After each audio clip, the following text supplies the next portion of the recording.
मैं Jitendra Malwa study YouTube channel पर आपका स्वागत करता हूं। जैसे कि इस वीडियो में देखने वाले हैं, परसेंटेज के क्वेश्चन देखेंगे। परसेंटेज चैप्टर चल रहा है। अभी आरपीएफ वैकेंसी आ चुकी है, उसके फॉर्म भी डलना चालू हो गए। कब से डलना चालू हो गए, आप चाहो तो उसको डाल सकते हो। और यहाँ पर हम देखेंगे उत्तीर्ण वाले क्वेश्चन, पास और फेल वाले क्वेश्चन इस वीडियो में देखने वाले हैं। तो यहाँ से हम स्टार्ट करते हैं बिना किसी टाइम वेस्ट के। एक छात्र को उत्तीर्ण होने के लिए 40% अंक प्राप्त करने होते हैं और 67 अंक प्राप्त कर पाता है और 13 अंकों से फेल हो जाता है।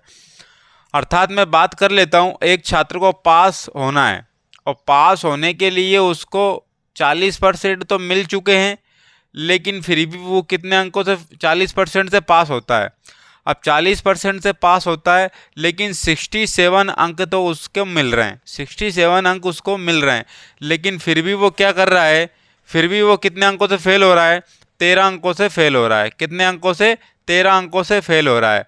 अब 13 अंकों से जब फेल हो रहा है तो इसको पास करवा दो। इसको क्या करवा दो? पास करवा दो। अर्थात अब ये भी व्यक्ति क्या है? पास है। और ये भी परसेंटेज में भी क्या है? पास। यानी कि ये आपस में क्या होगा? इक्वल होगा। तो 67 और 13 कितने हो गए? 80 होगा। कितने हो गए? 80। और परसेंट में कितना है? 40। तो जब कभी भी अंकों में अंक हो या फिर नंबर हो, परसेंटेज से जब भी कंपेयर करते तो परसेंटेज हमेशा नीचे आती है, अपॉन के नीचे आती है। और आपको निकालना है पूरे अंक। तो टोटल अंक कितने परसेंट होंगे? 100%।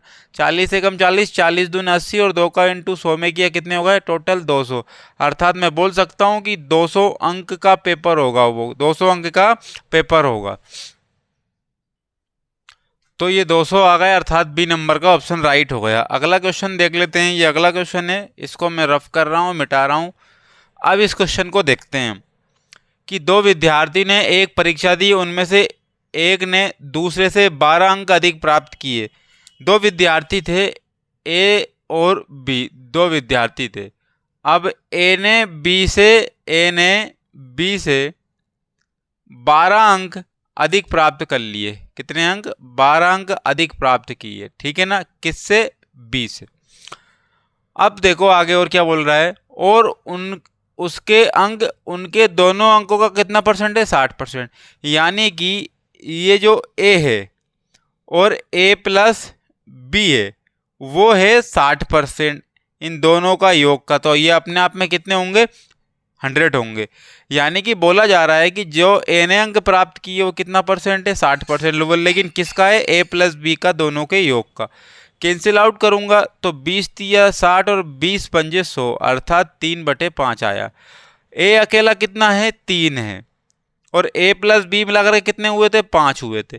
तो ए का अकेला का 3 आ गया और बी का कितना होना है? फिर 2, क्योंकि इन दोनों को मिलाकर के कितने करने हैं? 5। यानी कि बी का कितना है? 2। तो ये हमने रेशो निकाल लिया। क्या निकाल लिया? रेशो निकाल लिया। अब जब रेशो निकाल लिया हमने यहाँ पर, तो अब क्या करेंगे? आप बताओ कि ये 2 से ये कितना अधिक है? तो आप बोलोगे कि 1 अधिक है, 1 इकाई अधिक है। और अंकों में कितना है? 12 अंक अधिक है। तो ये 12 अंक लिख दिए हमने। और क्वेश्चन में क्या पूछा है? उसने पूछा है उनके द्वारा प्राप्त किए गए अंक। तो 1 अनुपात की वैल्यू 12 है, 1 अनुपात की वैल्यू 12 है। तो 3 की कितनी होगी? 12 से इंटू कर दो, 12 तिया कितने हो जाएंगे? 36 अंक हो जाएंगे। और 2 का कितना होगा? यहाँ पर भी 12 का इंटू कर दो, अर्थात 24 अंक हो जाएंगे। अर्थात हमें ये पता चल चुका है कि ए ने 36 प्राप्त किए तो बी ने 24 प्राप्त किए। तो 36 और 24, डी नंबर का ऑप्शन राइट हो जाएगा। अगले क्वेश्चन की ओर बढ़ते हैं। ये अगला क्वेश्चन देखो, इसको मैं मिटा रहा हूँ, उस क्वेश्चन को सोल्व करो, तब तक मैं इसको मिटा रहा हूँ। देखो क्वेश्चन, एक कक्षा के 2 सेक्शन है। अब 2 सेक्शन है तो उसको क्या हुआ? जिसमें 20 और 30 विद्यार्थी हैं, तो यहाँ पर सेक्शन नंबर ए बना लेते हैं और सेक्शन नंबर बी बना लिया। अब सेक्शन नंबर ए में कितने विद्यार्थी हैं? 20। और सेक्शन नंबर बी में कितने विद्यार्थी हैं? 30 है। इन सेक्शनों में उत्तीर्ण विद्यार्थियों की प्रतिशतता, अर्थात पास वाले विद्यार्थी की जो परसेंटेज बताई है, वो क्रमशः 80 और 60% बताइए। 80% यहाँ पास हुए तो 60% यहाँ पास हुए होंगे। तो पूरी कक्षा में उत्तीर्ण विद्यार्थियों की संख्या बतानी है और उत्तीर्ण विद्यार्थियों की संख्या परसेंटेज में बतानी है, और वो भी। तो आपको ये ध्यान देना होगा कि 20 का 80%, तो 20 का 80% एक बार तो आप ऐसे निकाल लोगे। लेकिन हर बार ये कहाँ तक निकालेंगे, नहीं, एक तरीका देखो, एक अंक के पहले पॉइंट लगाया तो 10% रह जाते, 10% की वैल्यू 2 है, तो 10 का 8 गुना है 80, तो 2 का भी 8 गुना कितना कर देंगे 16, तो 16 विद्यार्थी यहाँ पर पास हो गए, 16 विद्यार्थी यहाँ पर क्या हो गए, पास हो गए। अब 10% की वैल्यू कितनी है 3, तो 10 का 6 गुना है तो इसका भी 6 गुना कर दो, यानी कि 18 विद्यार्थी यहाँ हो जाएंगे, पास हो जाएंगे। अब 16 यहाँ पर और 18 यहाँ पर, तो टोटल पास कितने हो गए, आप बोलोगे टोटल पास तो होगा कितने, 16 और 18 34 विद्यार्थी, कितने विद्यार्थी 34 विद्यार्थी पास हो गए। टोटल कितने में से 20 और 30 कितने में से 50 में से 34 विद्यार्थी पास हुए, 34 विद्यार्थी पास हुए। परसेंटेज के लिए लगा दे 100, 50 एकम 50, 50 दूने तो 34 दूने कितने हो गए 68, 68% विद्यार्थी ओवरऑल पास हुए होंगे, अर्थात बी नंबर का ऑप्शन राइट हो जाएगा। ये अगला क्वेश्चन देखो आप, बिना किसी देरी के हम क्वेश्चन टू क्वेश्चन करते जाएंगे, हमें टाइम वेस्ट नहीं करना है। ये क्वेश्चन अधूरा है, इसको नहीं करेंगे। ये क्वेश्चन देखो, एक परीक्षा को किसी परीक्षा में 20% अंक प्राप्त हुए, एक परीक्षार्थी था उसको 20% अंक प्राप्त हुए और वह 30 अंकों से फेल हो गया। एक विद्यार्थी था जिसको 20% अंक तो प्राप्त हुए, लेकिन कितने अंकों से फेल हो गया, 30 अंकों से फेल हो गया, 30 अंकों से वो क्या हो गया, फेल हो गया। अब यहाँ पर फेल हो गया, इसको कर दिया हमने पास, प्लस कर करके, क्योंकि 30 नंबर से फेल हो रहा था, 30 को हमने प्लस कर दिया, यानी कि वो क्या हो गया, पास हो गया। अब जब पास हो गया है तो अब क्या करेंगे, अब आगे देखते हैं। किंतु वो 32% अंक प्राप्त करता, लेकिन अब दूसरी कंडीशन आ रही है, यदि अगर वो 32% अंक प्राप्त करता, 32% अंक प्राप्त करता तो क्या होता, 42 अंक अधिक प्राप्त कर लेता, वो पास होने से 42 अंक ज़्यादा लेके आता है, वो 42 अंक ज़्यादा लेके आता है। तो हम एक बात बोलते हैं कि ये भी भैया ज़्यादा खुश हो रहा है, तो एक काम करते हैं, इसको 42 अंक को माइनस कर देते हैं, तो ये भी अब पास की बाउंड्री पर है, ये भी पास की बाउंड्री पर, ये भी पास की बाउंड्री पर, यानी कि दोनों की जो यूनिट है ना अब समान आ चुकी है, यानी कि बैलेंस जो था ना वो समान हो चुका है। अब तो 20 और 32 में अंतर कितने का है, 12% का है। अब एक प्लस में और एक माइनस में, तो जब कभी भी इनका अंतर देखना होता है और विपरीत साइन होते तो इन दोनों को प्लस कर दो, कितने हो गए 72 अंक हो गए अंतर। अंतर जब हमने इनमें देखा, अंतर जब हमने इनमें देखा तो कितना आया 72 का। तो क्या लाना है हमें, उत्तीर्ण अंकों के प्रतिशत बताना है, उत्तीर्ण अंकों का क्या बताना है, प्रतिशत बताना है। तो ठीक है, देख लेते हैं। यहाँ पर 12% की वैल्यू कितनी है 72, तो 12 एकम 12, 1% की वैल्यू 12 छंग 72, 6 अंक हो जाएंगे, कितने अंक हो जाएंगे, 6 अंक हो जाएंगे। तो 1% में कितने अंक है 6, और 6 अंकों से कितना परसेंट बन रहा है, तो 1%, तो 6 पंज 30, अर्थात ये 30 जो है ना 5% के बराबर हो जाएगा, यानी कि 20% और 5% कितने परसेंट हो गए, 25% अंक चाहिए उसको पास होने के लिए, अर्थात बी नंबर का ऑप्शन राइट हो जाएगा। अगले क्वेश्चन की बात कर लेते हैं। ये अगला क्वेश्चन है, तो मैं इसको मिटा दूं, तब तक उस क्वेश्चन को देखो, आप सोल्व करो। और एक परीक्षा में प्रति 100 अंक के 3 विषय हैं, 3 विषय हैं भाई, एक विषय ये है, एक विषय ये है और एक विषय ये, 3 विषय, और प्रत्येक में कितने कितने पूर्णांक है, 100 पूर्णांक है, अधिकतम अंक कितने 100 है।